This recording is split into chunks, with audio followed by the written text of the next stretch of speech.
Brevard Superintendent of Schools Desmond Blackburn will be leaving his job soon to work for a nonprofit in Brevard County. Often praised by educators and school board members, his tenure is marked by changes in discipline policy and the implementation of new security measures after the Parkland shooting. Welcome to I Am Brevard. I'm Isadora Rangel. I sat down with Dr. Blackburn and finally got his stance on the controversial Marshall program to arm school employees. Watch. Dr. Blackburn, thank you for being here. My pleasure. So let's start. A couple of weeks ago, you announced that you will be leaving Brevard County. Yes. You're going to become the Chief Executive Officer at the National Nonprofit New Teacher Center. So let's open with, you've been here since 2015. Sure. What are your most remarkable moments on the job? And I know there have been many. It's been a lot going on in education here. There have been many. And first, let me just say, I can't think of one accomplishment in 3 years that's happened because of me or by myself and without the team of the school district, this community, of course the children and teachers. And so really all of our accomplishments belong to the entire team. I feel I've been a very fortunate, a very blessed member of that team now for 3 years. Something that does stick out to me, right, is the community, the way that the people here just embraced me with wide open arms, every facet, every sector of the community. I will tell you from a personal, professional level, I'm very, very grateful for the interactions and the relationships that I've had in 3 years. And what are some of the specific policy changes or achievements that you feel that you have accomplished in your time here? Well, so again, back to like I'm very, very particular about the pronoun usage, right? So none of these accomplishments Sure. are because of me. The word "we" is much more appropriate, but academically speaking, our children continue to thrive, right? There's still pockets and places where we have to do better, but comparatively speaking, when you look at our third grade reading scores that were just produced, I believe it was last week, and we're still, over the state average and one of the leaders in the state. Our high school graduation rate is at the same level, way over state average, leaders in the state. Our career technical industry certifications that we award to students that students earn, I believe we're second of all large school districts behind Seminole County. That's amazing. We continue, we don't have the final number yet, so I'll talk about last year's number.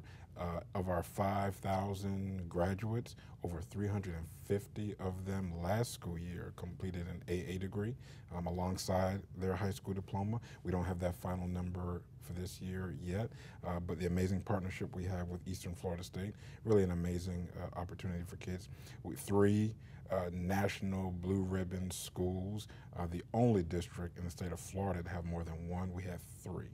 That's an unbelievable testament to not only the quality of the education at those 3 schools, but knowing how collaborative our teachers, our counselors, our principals are across this particular ecosystem. It definitely speaks to the quality, the educational quality of Brevard Public Schools, of this community.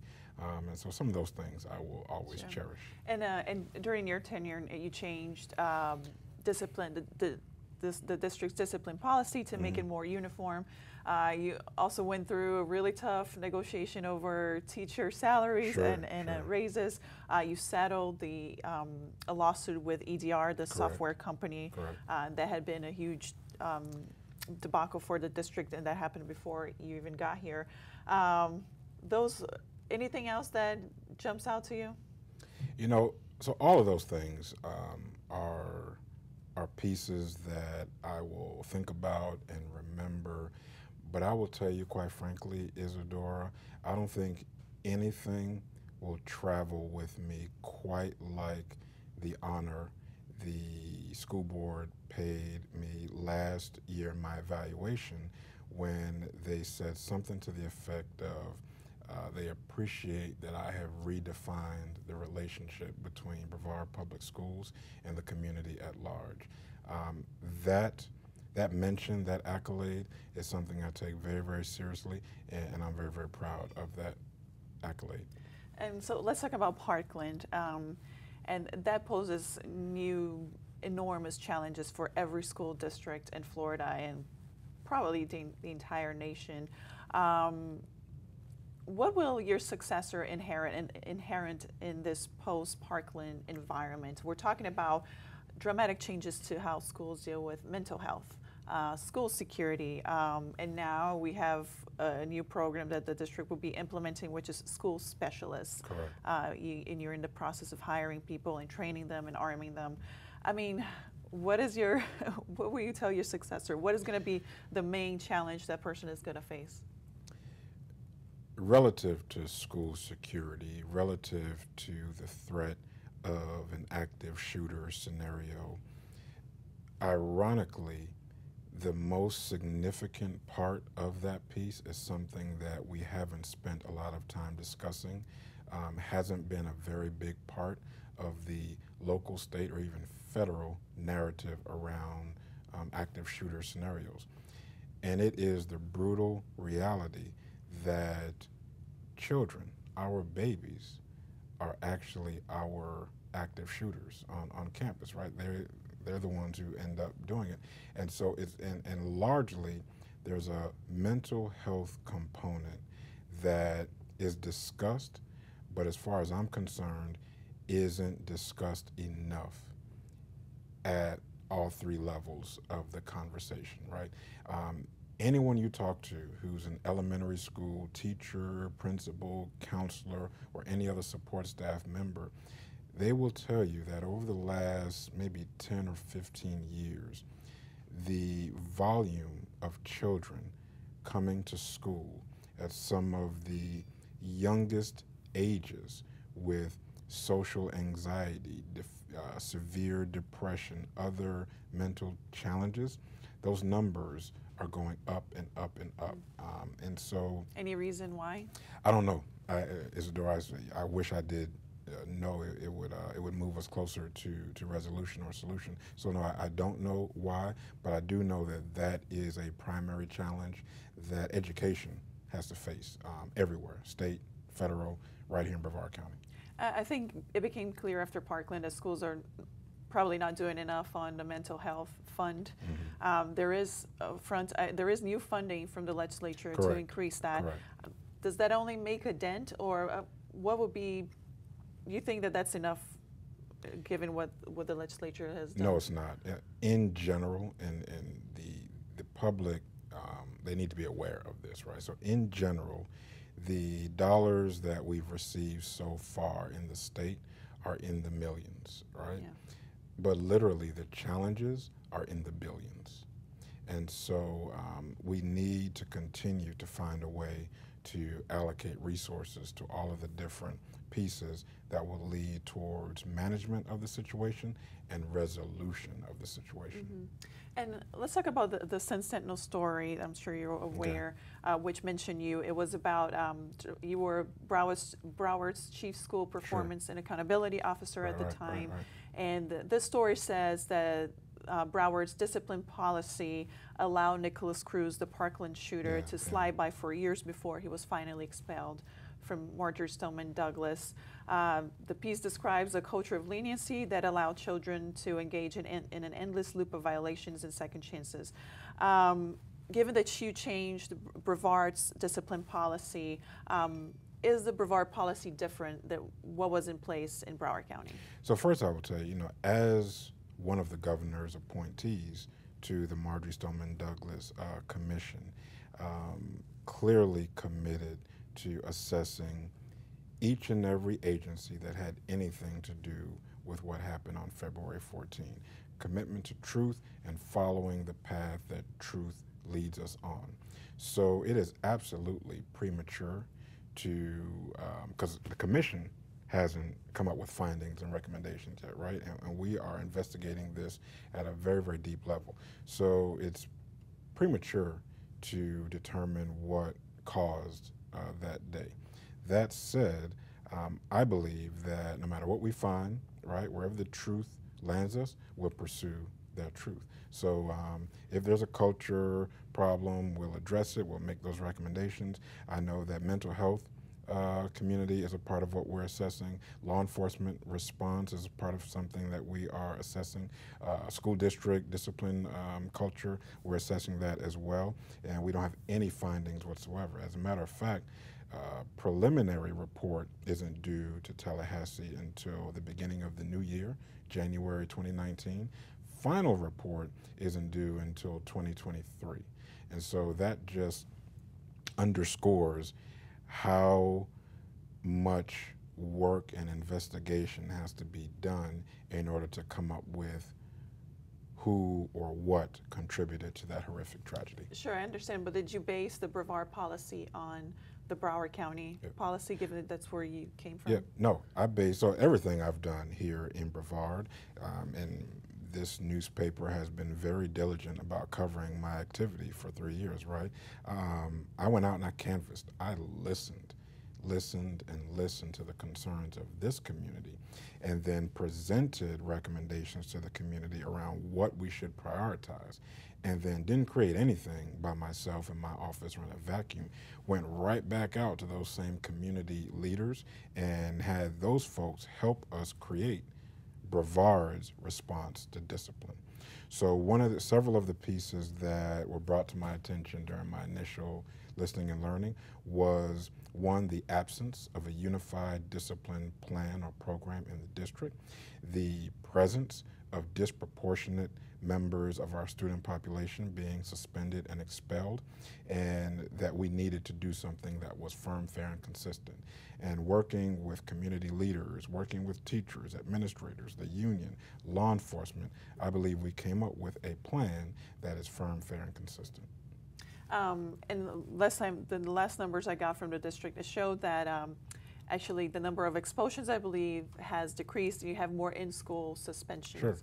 Why is that a better model than just kicking someone out of a school or telling them you cannot be here for a certain amount of time? Better model, I don't know if it is a better model. Clearly, society has established this place called a school, and the function of this place called a school is to educate children. Clearly, common sense will tell you if children aren't in school, it's going to make our jobs that much more difficult to do, right?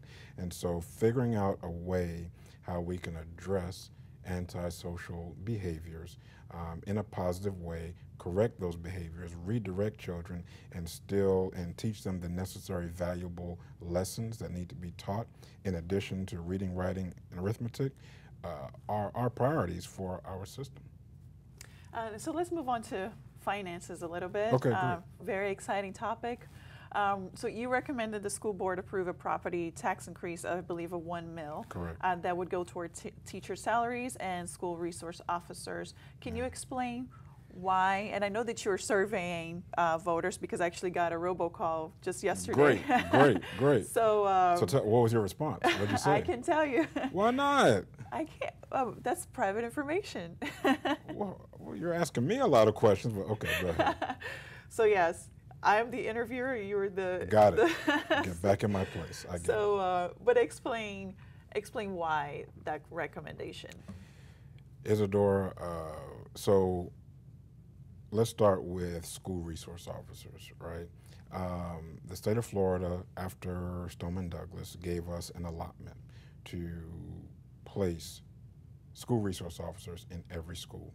That allotment wasn't enough, okay? It wasn't nearly enough. So we have to now go into our own coffers, right? Our dollars, in order to address school safety issues, to put SROs in every school, to put security specialists in all of our schools. That pot of money that we're going into is the same pot of money, it's called our operational budget, is the same pot of money that we would use for other operational items, namely employee compensation and employee increases to compensation. And so in order for us to do that, secure our schools, hire who we need to hire, and have any opportunity to increase teacher compensation, I believe we need more resources. We need more dollars. We can continue, and we have been, we can continue to appeal to Tallahassee and ask them to do more for us, or we can appeal to our local community and ask our local community, ask us essentially to do more for us, right? And so that is my recommendation. And that's a tough sell. I can imagine.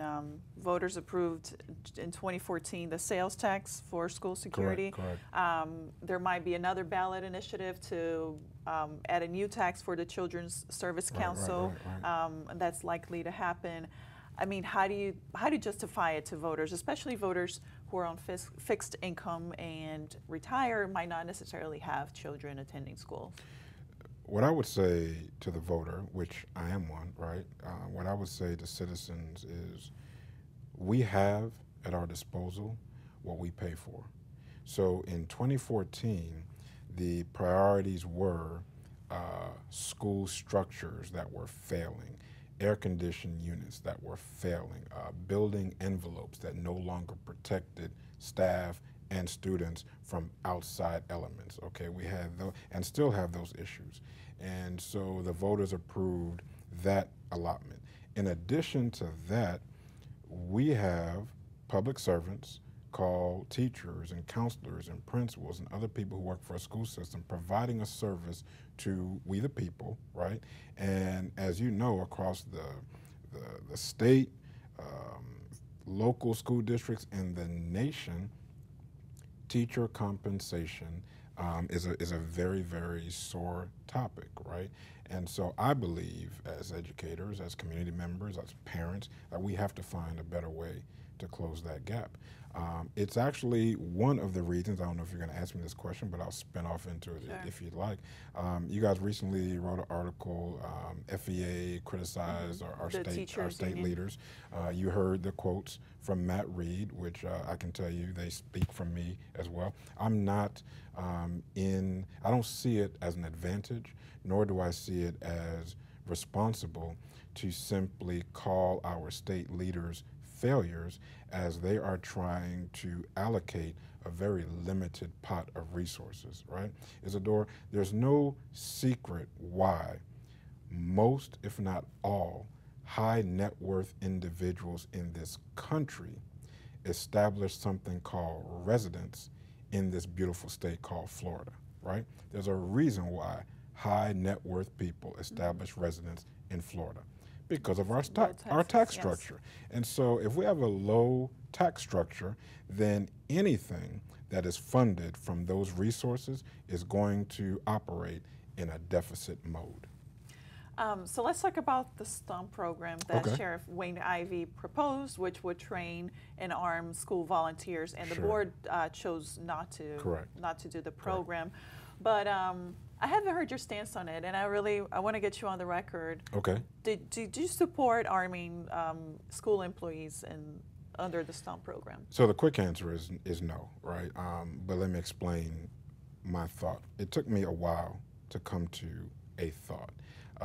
First of all, very proud of this board, very proud of a fellow community leader, community partner in Sheriff Wayne Ivey for working with us day in, day out to come up with a four-pronged approach. He's an absolute, partner in this work. The notion of arming teachers, so one, it's against our collective bargaining contract. Only that's employees. one. Yeah. So now we're talking employees, right? I thought about it a lot since February 14. Unlike some people, never thought about arming employees prior to February 14. After February 14, I thought about it a lot. And so here's what some of my concerns came down to.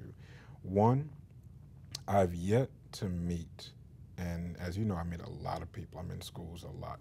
I've yet to meet the school employee who reports to me that they have additional time at work, that they have not only all the time they need to do their current job, but they have an extra amount of discretionary time that they can pick up some other duty, much less a life or death kind of duty, right? So here we went with understanding the threat exists. We went with a model that hires new employees to focus purely on security, and they're going to go through the sheriff's training program. They will be armed, and the sheriff will take care of that piece. So I think it was a really good decision there. I also, there is this insurance component, right?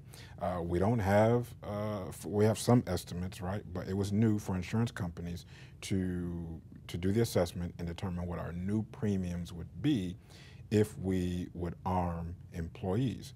Now, my common sense assessment of insurance tells me that in the insurance world, when risks go down, i.e. we put shutters on our homes, we put seat belts in our cars. When when risks go down, costs go down. My common sense assessment of the insurance world is similar. That is, costs go up if and when risks go up. Meaning putting arms in the hands of So it appears to be a risk, right? The active shooter scenario is a horrific notion to think about on a school campus. It isn't the only security and or safety issue going on campuses. When we talk about armed personnel unable to interject themselves in other school safety scenarios, like, i.e. for example, a fight, breaking up a fight or something like that, when you look at taking an already limited workforce and then pulling people from a limited workforce and determining you can no longer engage in activities that are a little bit more regular, part of our daily norm than this other piece is. So for those reasons, I thought that today would be the option we went for, which was to hire new personnel, arm them, was a better piece. Lastly, I will tell you that this discussion, this issue, was largely a board issue to wrestle with, right? Our school board members had to determine. It was a very sensitive topic, something that, again, we hadn't discussed before February 14. I don't think was on our radar for all of the appropriate reasons. And so it was largely a board decision to make. And other superintendents came out early in the process and said, I don't support this. Why did you remain so quiet during these conversations that the board was having? You know, interesting. I've heard that I've been quiet. I know you have. I haven't been described as quiet yet. But one, I thought it was a board decision to make. And two, I did not have an opinion until late in the process.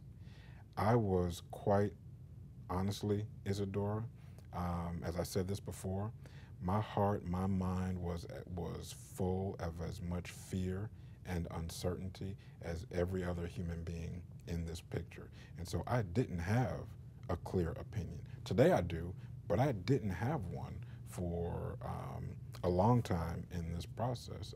I was encouraged by the board's stance on deliberating and thinking about and considering all opportunities and options given to us. I was working with staff doing the same. I'm encouraged and feel very proud of the fact that unlike some other communities, we received community comment, right? And then we went into communities to seek even more comment and engagement before we made our decisions. And this was pushed by Sheriff Wayne Ivey, arguably the most powerful politician in Brevard. Did you feel under pressure, or did the district and the school board feel under pressure because this was someone with a lot of sway pushing for this program? Wayne Ivey is a friend. Wayne Ivey is a fellow community leader. Wayne Ivey is a parent, okay? So there's a lot of things that I fear and I worry about and I feel uncertain about. My relationship with Sheriff Wayne Ivey isn't one of those things. We're equals, we're partners, and I'm totally appreciative of his work in this community. And so are you 100% comfortable with hiring these school specialists, which will be, they make roughly $40,000, including Correct, benefits. correct. They will be hired from the outside and then receive training. They're expected to have some sort of related experience Yeah. in security and surveillance. Or you think that is the right model that perhaps other districts should be adopting as well? Sure. So we adopted it from another school district, and given our conditions, given our resources, given the timing that we had to come up with all of these decisions, yes, I do support it and stand behind it. So I think one of the situations I think the district is going to find itself is some schools already have SROs. That's and some correct. schools won't have an SRO, but will have a security specialist. That's correct. I mean, as a parent, I can imagine some parents might not be too happy about that. Why do I get a school specialist and not a professional law enforcement officer? So we're back to some of our brutal realities that we have to wrestle with, right? So prior to February 14, prior to Governor Scott, rightfully so, requiring every school to have an SRO, placing that demand on school districts, municipalities, and counties. Prior to that, in this county, we had more than 80 vacant police officer positions here in this region. We would need, municipalities and our sheriff's office would need a total of about 150 or more total police. So we have a hiring problem in the police officer space. So that I haven't met one mayor, I haven't met one police chief, I obviously haven't met one sheriff, one council person who does not want to fulfill the requirement, the obligation that the governor gave us to put a police officer in every school. Our board, we want to fulfill that obligation. We set aside the dollars to make sure that as cities and the county are able to hire, we will have the resources to do our part to put a school resource officer in a school. So where we are today is not out of lack or not out of, not wanting to have a police officer in every school. So if I'm talking to Isadora, the parent, or some other parent out there, we absolutely want to. We have a deficit in our ability to hire men and women in uniform. Dr. Blackburn, we're out of time, but thank you so much for being that. here. Yeah, I told you, I wish we had like 40 minutes, but thank you. Thank you very much. That's our show for today. My thanks to Dr. Blackburn for joining me in the studio. And if you have questions, as always, email me at irangel@floridatoday.com. And be sure to join us again here next week on WEFS and on floridatoday.com.